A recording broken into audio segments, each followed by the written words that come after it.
This is Lissa Wadewitz, Associate Professor of History, and we are here with Dorothy Adkins and Virgil Adkins.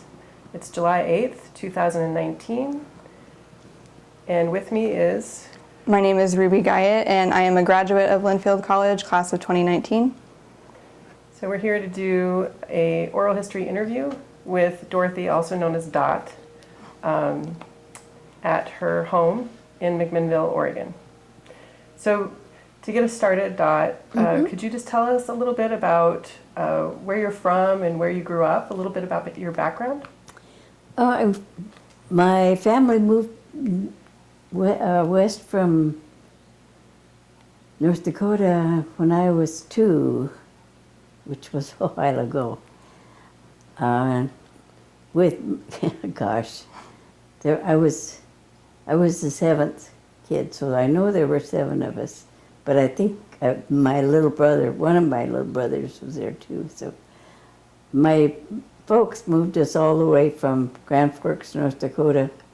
Kind of hopped across the country, places they wanted us to see, places we could camp mostly. Clear out to Seattle, which is where I grew up the rest of my growing up life in Seattle. Oh, what else? What kinds of places did you stop at on your trip? I wish I could remember. It just sounds like they had so much fun with, I was going to say without me, well, with me with 2 years old. You're just too young. Yeah, so I have no actual, I think I have, but I couldn't have. So they've just told me a lot about it and shown me pictures and stuff. But I just I have a wonderful family. There were 9 of us kids. And wow. Yeah, I know. and let's see, I was the littlest then, so I was 2. So they were traipsing across the country with all of us camping from one spot, one likely spot to some other unlikely one. But it sounds like they had so much fun. I wish I'd been there.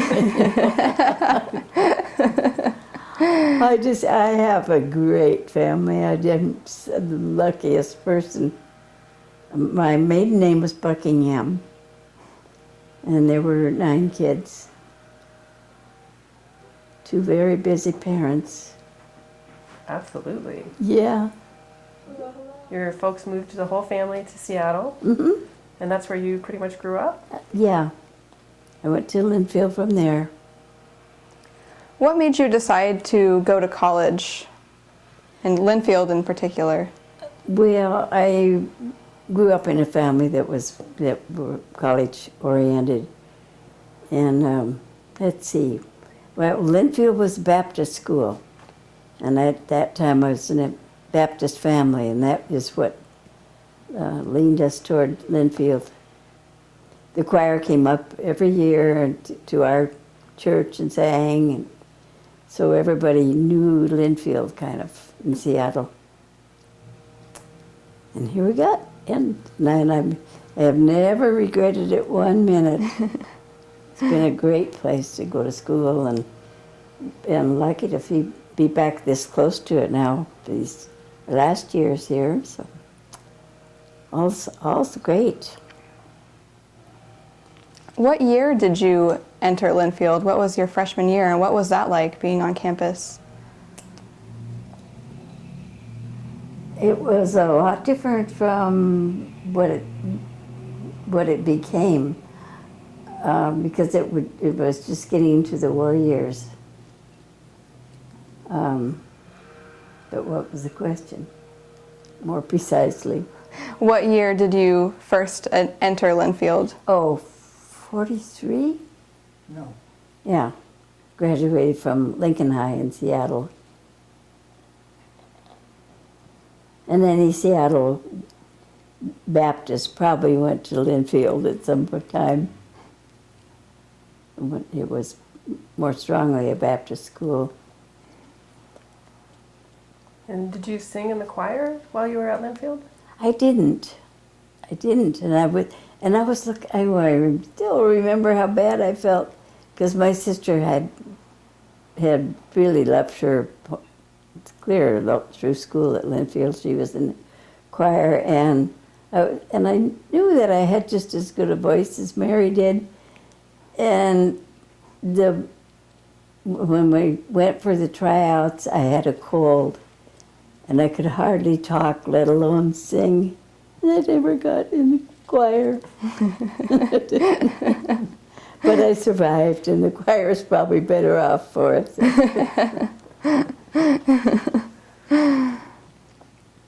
So what kinds of activities did you do? Oh, gosh. It seems like I was busy all the time. There's sororities right off the bat. I mean, that's one of the first things when you start school. At least it was then at Lynnfield. All the sororities are trying to talk you into joining theirs, you know. So that was kind of the first introduction to things. Very sorority and fraternity, well, normally fraternity oriented. Let's see, I think there were 12 guys in school that year. Just 12? Yeah, it was they'd all been drafted. If they were fit, they were drafted. The only ones that were there had flat feet or something else that made it impossible to draft them into the Army, or unless they had already opted for something a little better than grunt work in the Army. So it was a almost entirely female school for my first maybe 2 years. We couldn't have dances because there were only one gender there. but they bused us, or not even a bus. I remember sitting in the back of a truck down to the oh, see, this is where he's handy. Yeah, there was Army base. there. Okay, thank you.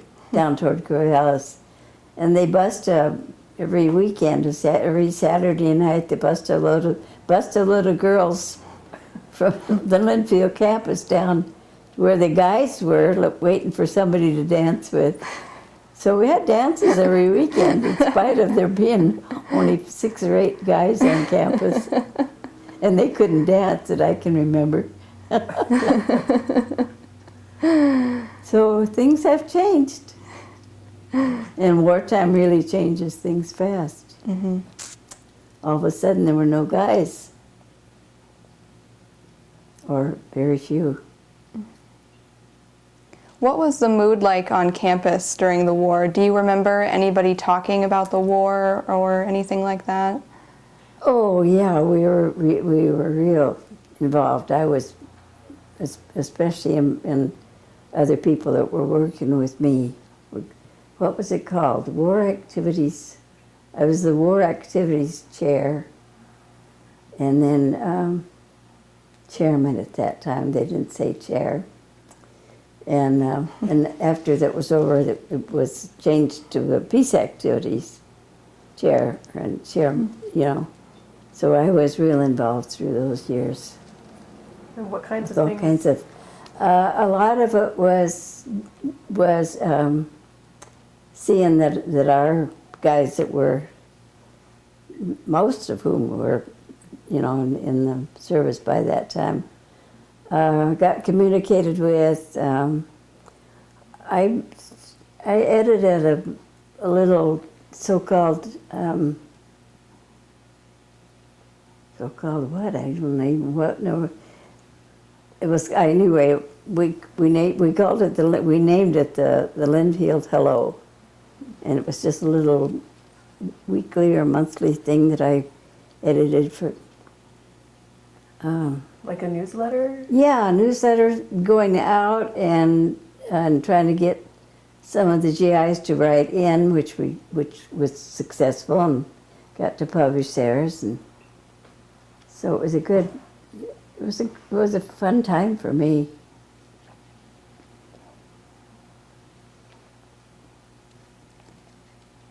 What other kinds of things did the committee do? Do you remember? Yeah, a big part of it. But I'm trying to bring it back. Do you remember, I think we talked about on the phone, you mentioned a book drive for the ship? For the ship, yeah.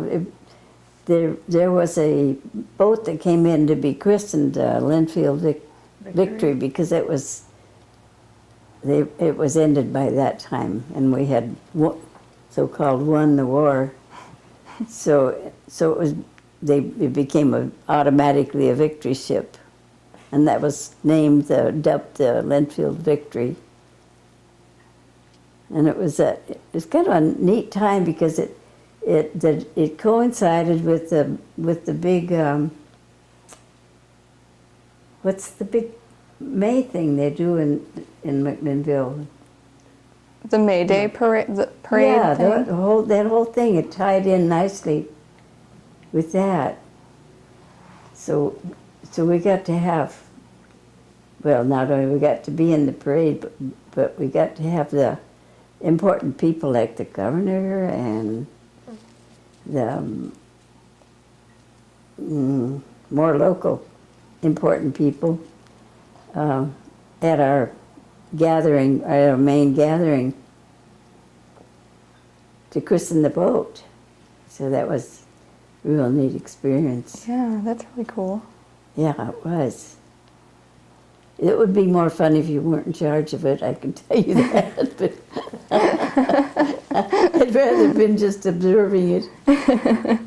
Was it a lot of work that went into all the planning and organizing? Quite a bit, but it was mostly fun. Yeah. We decided that what we wanted to give the ship was a library.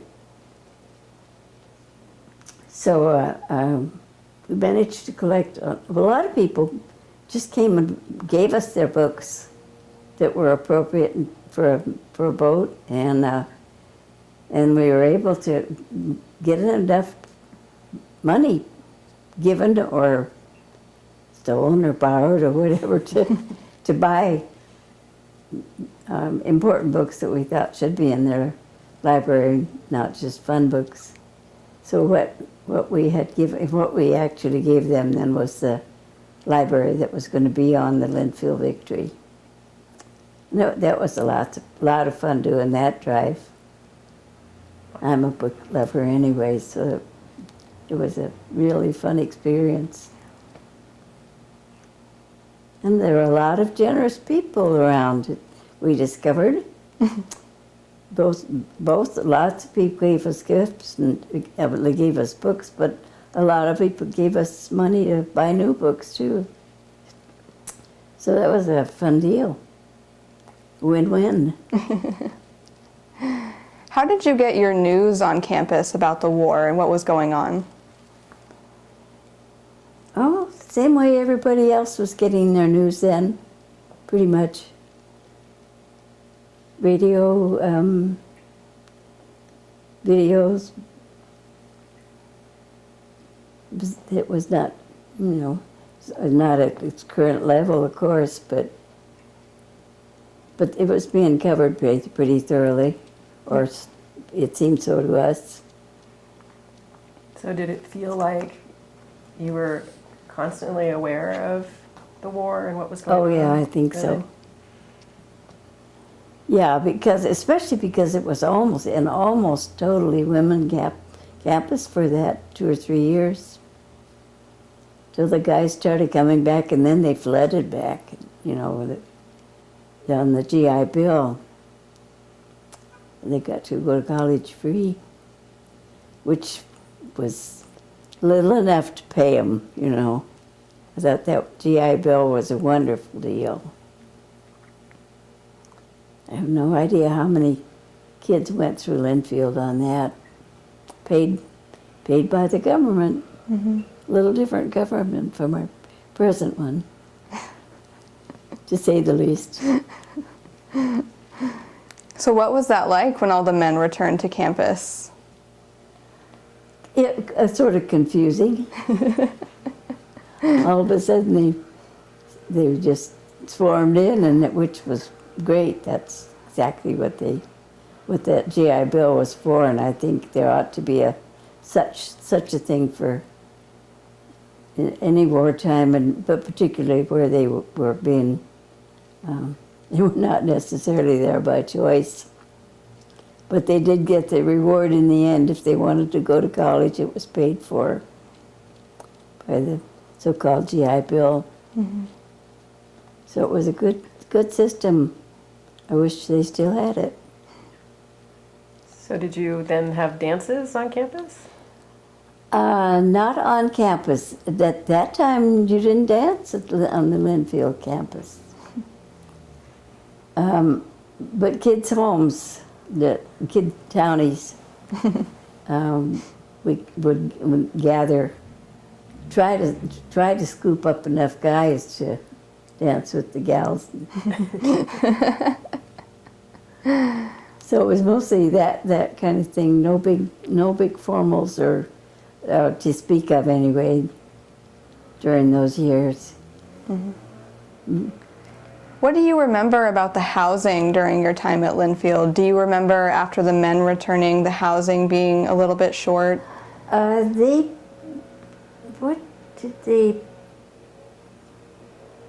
took over some buildings and did a pretty good job of providing GI housing. Some down by the president's house, that whole strip there. Mm-hmm. Of course, we're not talking big numbers yet. Mm-hmm. The college is quite small still. Yeah, and there were very, 12 guys on campus my first year or second year. And I might have been 14. The rest was all women. So there were sororities, but there weren't fraternities. What did they call themselves? They stuck together and called themselves something crazy, but the guys, there were maybe 14 or 16, I don't know, on campus. The rest all women.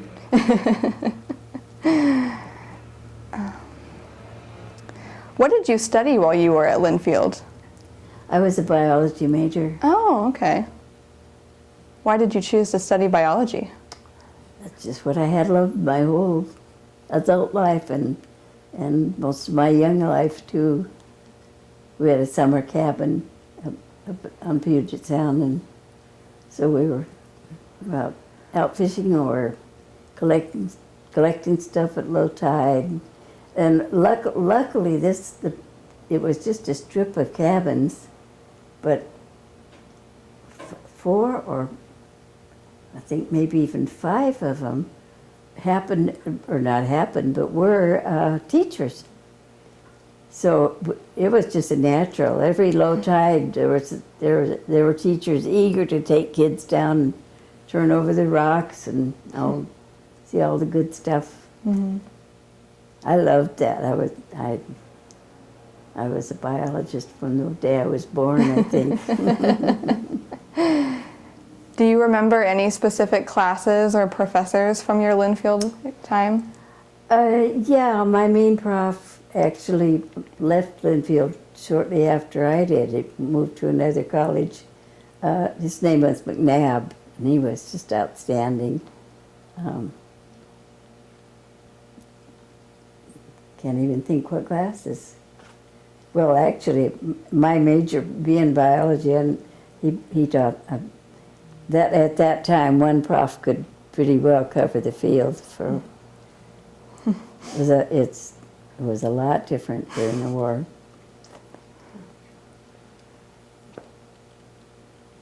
Did the war cut down on the number of classes available then? Do you remember? You know, I don't know, because if you were there doing it, you don't really know what Right. it would have been. Fair enough. But I had good profs that stayed, and especially in the biology department. But then I'm a little, just slightly one-sided on these things. I don't know why they weren't all in the biology classes. Ended up teaching them, and I could see why they weren't. So what did you go on to do with your biology degree? Well, I went 2 years to grad school, and then I got married. And did I do anything? Oh yeah, I taught, didn't I? How do you won't believe the stuff that flies out of your head instead of staying there. Where did you do your graduate work? I met you there. Where was it? Oh, and we moved to California. No, but when I was at Lynnfield, and then I did graduate work. Right after that, we went to California. Yeah. I did some there anyway. Sorry. Where were you in California? A little town called Arbuckle, and we were there because one of my brothers was taught school there, and then you got a job teaching there, and I got a job teaching there, and So- teachers. The place is just lousy with teachers, I tell you. I think it's a fine profession, if I do say so I myself. loved it. But we are possibly a little outnumbered, or maybe not. Maybe we're in the majority. Those of us that love school, and if you're teaching, love teaching. So what grade level did you teach? Was it high school or middle I got to try to put things together because I was.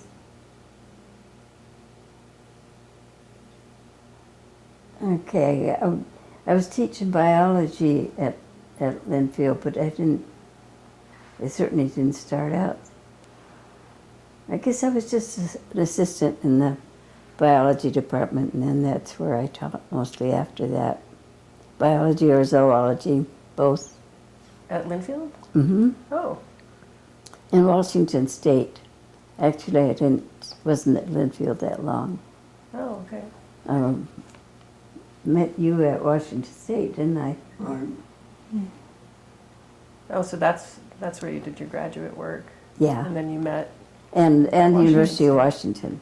Okay. After we got married, I went to the U. Wow. Taught part-time and worked part-time.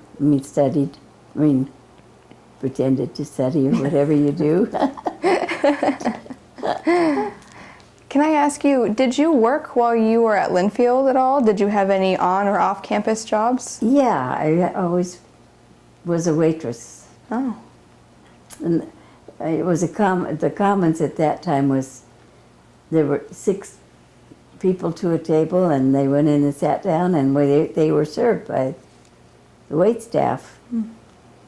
So there were, 6 to a table, and I think probably we had 2 or 3 tables apiece.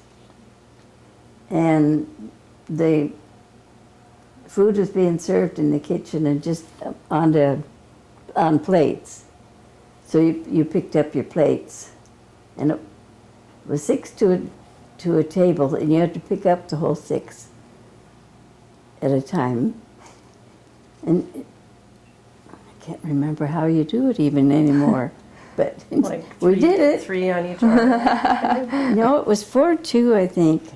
Yeah, you get 4 onto one arm, and you pick up the other 2 like this. And you cross your fingers that you're not going to drop it. And there were very few calamities, actually. And this was on campus, Uh-huh. right? Yeah, yeah. It was that. But that was at Linfield. Yeah. Yeah. Yeah. You taught, you served at Linfield because you're a rich My uncle, rich uncle. Yeah. Baptist paid for her college. Now, there really is such a thing as a rich uncle. And my rich uncle put, I don't know how many of his nieces and nephews through college.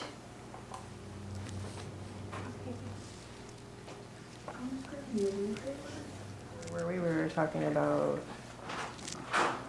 The rich uncle. rich uncle. Yeah, as I say, I recommend that you all have one.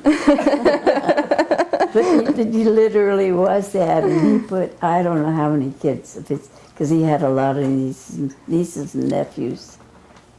And a number of them I know were put through school by him. But I'm afraid just wishing that you all had a rich uncle isn't going to do it. I was one of the lucky ones. Although I worked in the Commons the whole 4 years that I was there.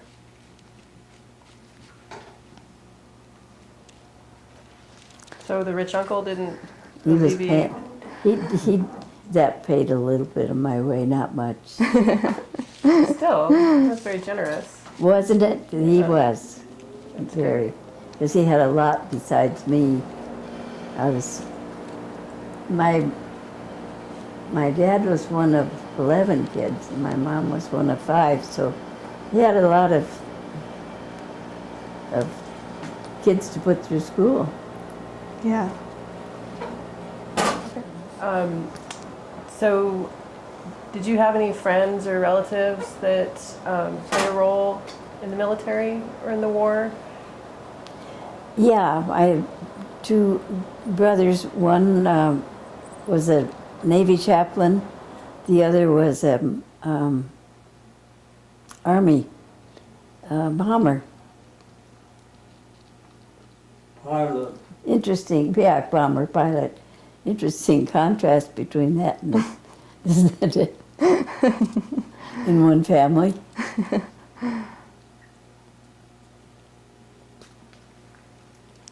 Okay, so we are nearing kind of the conclusion, so we always like to ask a few conclusion questions. Sure. Do you have any advice for today's students that you would like to share? Gee, not off the top of my head.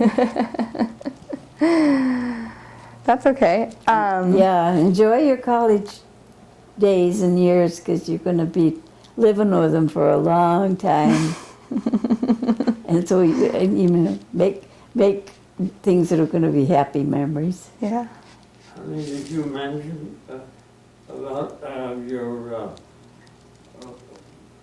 welding? No, that was one of the, yeah, I suppose that was a wartime thing. That was the most my hands down most interesting job I've ever had was as a welder during the war. Where did you do that? At a shipyard Uh-huh. in Seattle. Whoa. Yeah, arc welding, which is a fun one because you're holding a stick on a clamp kind of thing, and the stick is burning, so it's just gradually going down and leaving a weld, between 2 surfaces, either overlapped or like this. These are the hard ones. Don't do them, and you can avoid it. But these are, I've never had another job I enjoyed as much as welding. Wow. How long did you do that job? Just one summer. So I didn't get any good. But luckily I had befriended. If you get a bad weld, it can be chipped out, and then you do it over. And the first thing you do is make friends with a chipper. I did that, and I had a guy that was always welcome to come and smiling and everything, and chip my weld out so I could do it again. So I'm not sure that the Navy gained much by me, but it was a fun job. I haven't had any other job that was that much fun. Were there a lot of other women working with you that summer? Yeah. No, wait, there were not, though. No, I think there was maybe only one other one on the shift that I was on. There happened to be enough older guys or for some reason weren't fit for service. And So you were pretty lucky to get that job. yeah, I really felt like it was. I just had a great time with it. It's great. Yeah. Should we do our final? Well, I think before that, is there anything that we've forgotten to ask you about that you'd like to tell us or share with us? Oh, gee. Not off the top of my head. As soon as you close the door behind you, I'll think of a whole lot of them. That's usually what happens. Okay, so we always like to end with one question in particular.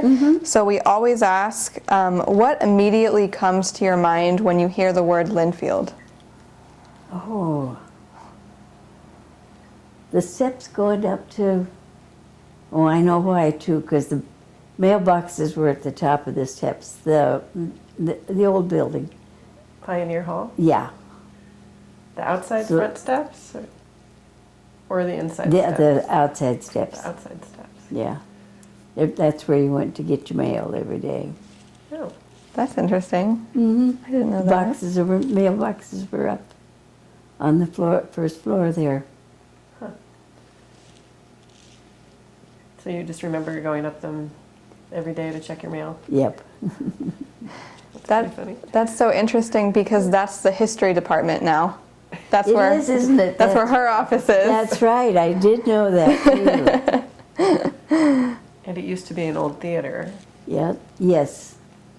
It's played in many my different day. Yeah, apparently. Well, and I learned recently that current Professor Buckingham's office is his old office. It was the president of the college's office. There's a For a Buckingham. while. Somebody named Buckingham. There is, yeah. Yeah. So when you said your maiden Not name, one of my relatives, I don't think. Huh. yeah, he's been here in town for 35 years. Oh, is that right? Yeah. Yeah.